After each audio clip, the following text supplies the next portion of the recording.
Mainly matter ছিল আমাদের বিধানসভার যে দিয়াল লেখানের ব্যাপারটাকে আমরা গোয়ালে আমাদের মাঝের পাড়ায় আমরা দুটি বুথে দিয়াল লেখান করার পরে আমাদের ছেলেরা আনন্দের মাধ্যমে একটি খিচুড়ির ব্যবস্থা করেছিল।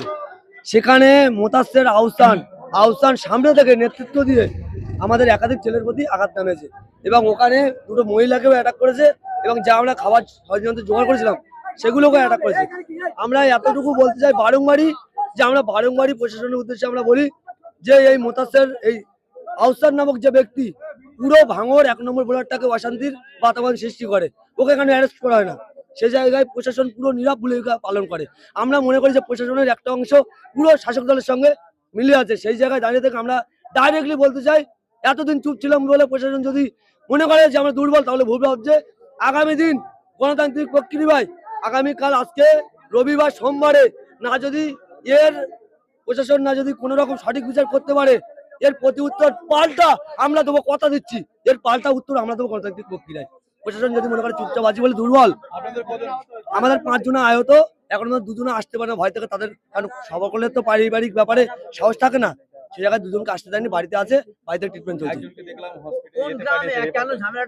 ঝামেলাটা হলো একটাই কারণে, সেটা হলো আমাদের দিয়াল লেখানকে কেন্দ্র করে। দিয়াল লেখা করার পরে আমরা রাত্রি একটু খিচুড়ির ব্যবস্থা করেছিলাম। সেখানে শাসক দলের আহসান, সে কোরস্কোর গাঁজাখোর, তার নেতৃত্বে আর এই মোতাসের যে সমিতি মেম্বার তার নেতৃত্বে একাধিক লোক বাইরে থেকে লোক নিয়ে গিয়ে আমাদের এই ছেলেদের প্রতি অ্যাটাক নামিয়েছে।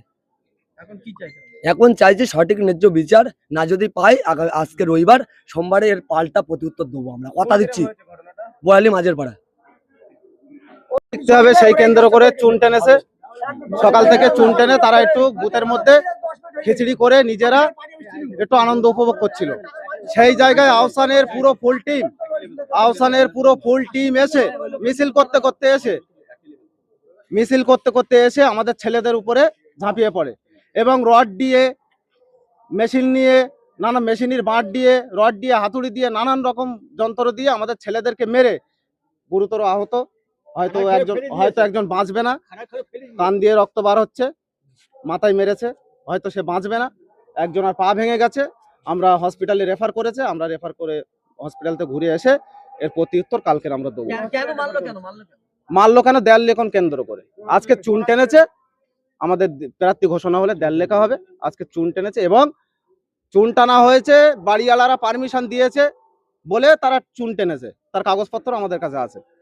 সেই জায়গায় তাদেরকে এসে আজকে তারা চুন টানার পরে তারা বুথে একটা খিচুড়ি করে তারা আনন্দ উপভোগ করছিল। সেই জায়গায় বিস্তৃত খিচুড়ির হাঁড়ি এসে উল্টে দিয়ে তাদেরকে মারধর এমন ভাবে মেরেছে, তাদের পুরো মেরে দেওয়ার পরিকল্পনা ছিল।